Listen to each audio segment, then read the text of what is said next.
मेरी सुनी सी नगरिया में आओ मेरे राम भैया आओ मेरे राम।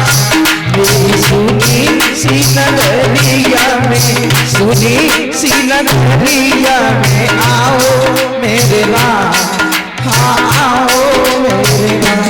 मेरी सुनी सी नगरिया में, सुनी सी नगरिया में आओ मेरे राम भैया आओ मेरे राम।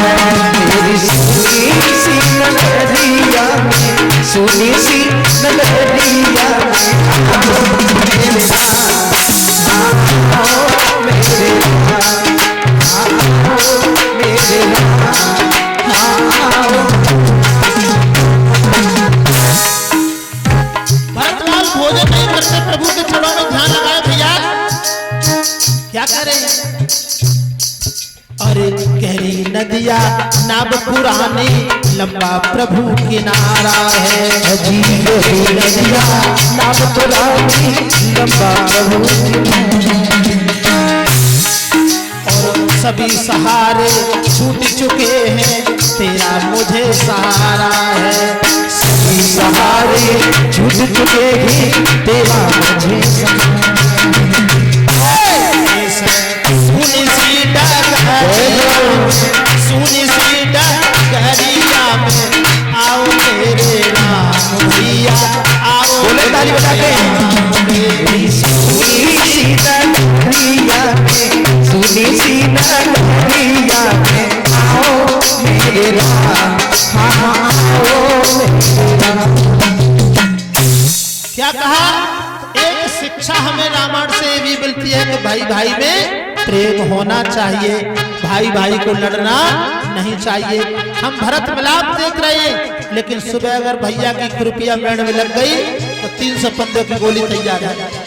और हम मानते किसको? राम को। राम को मानते, लेकिन राम की नहीं मानते।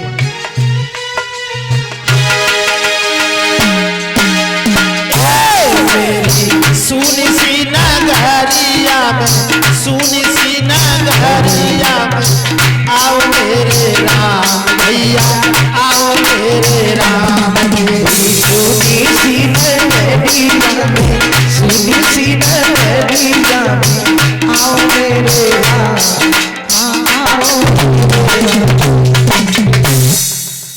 एक राम दशरथ का बेटा, तो दशरथ के बेटे से हमें शिक्षा मिलती कि माता पिता की बात माने, भाई भाई में प्रेम रखे। लेकिन लोधी राजपूतन में अगर भैया भैया ना लड़े तो असली लोधी है ही ना।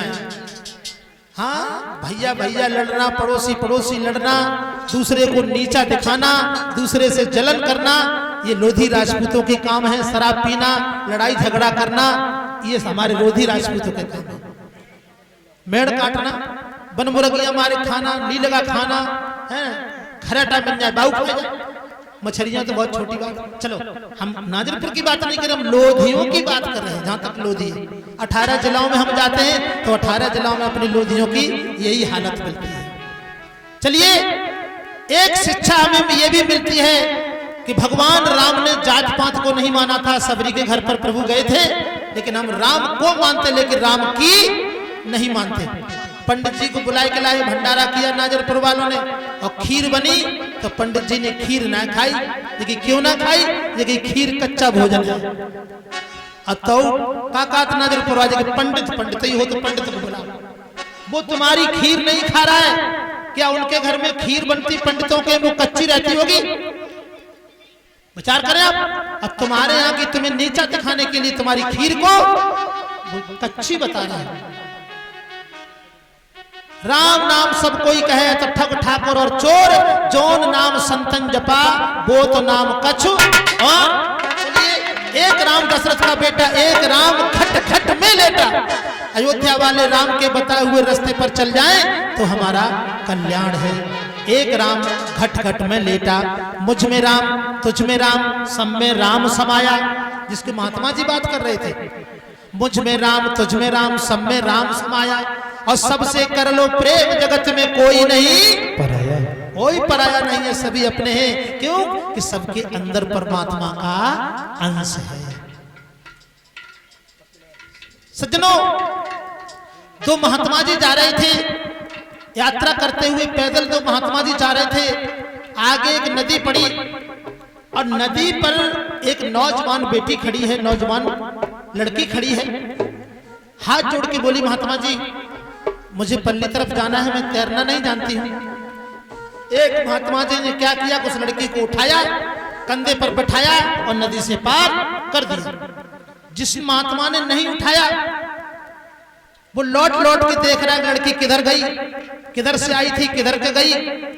अपने साथ वाले महात्मा जी से जिन्होंने गोदी उठा के पार किया था उसमें कोहनी लगा रहे, तुझे शर्म नहीं आई? नौजवान लड़की थी, तूने गोदी उठाया, कंधे उठाया, तू महात्मा था, तुझे शर्म आनी चाहिए। महात्मा जी बोले, भैया मेरे तो लड़की तब तक मेरे कंधे पर थी जब तक मैं पानी में था, जब तक मैं पानी में था तब तक लड़की मेरे कंधे पर थी, लेकिन तेरे कंधे पर लड़की अब भी बैठी हुई है, तेरे कंधे पर लड़की अब भी बैठी हुई है। मैंने तो क्या सोचा कि परमात्मा का अंश है इस लड़की के अंदर, वही अंश मेरे अंदर है, मैं संत हूं तो मेरा दायित्व है, मेरा फर्ज है इस लड़की को पार उतारना। लेकिन तेरा भाव बदल गया, तू उसके शरीर की, उसके रूप को आंखों में बिठाए है, तभी तो तू बार बार विचार कर रहा लड़की के बारे में, कहां से आई थी, कहां से आई थी। आ जाइए। एक राम